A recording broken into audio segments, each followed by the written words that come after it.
Welcome to Not Milk Never Milk. Subscribe if you're lactose intolerant. In this video, I will show how to play Super Metroid on PC.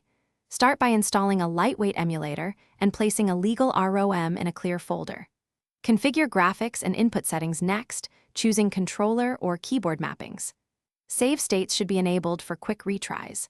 Confirm audio sync and full screen options. Finally, test a short play session to ensure stable performance and comfortable controls before diving into the full game. Optimize emulator settings for a better Super Metroid experience on PC. Adjust video scaling to preserve aspect ratio and reduce blur without adding lag. Tweak audio buffer to avoid pops or delays and confirm sound channels are active. Map buttons logically, keeping dashes and aim easy to reach. Use save states in addition to in-game saves for tricky sections. Test changes quickly to find the sweet spot for performance and comfort.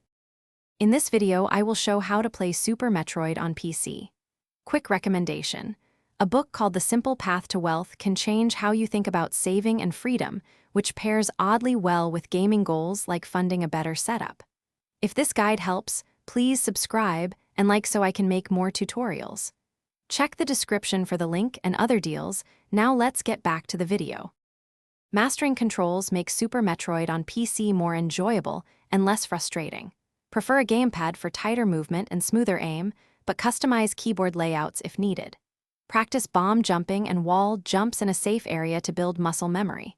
Use save states generously before risky maneuvers and boss encounters. Watch for sequence breaks only after you know the intended route. Gradually increase difficulty as confidence and speed improve. Thanks for watching. If this was helpful, leave a like and consider subscribing. See you next time.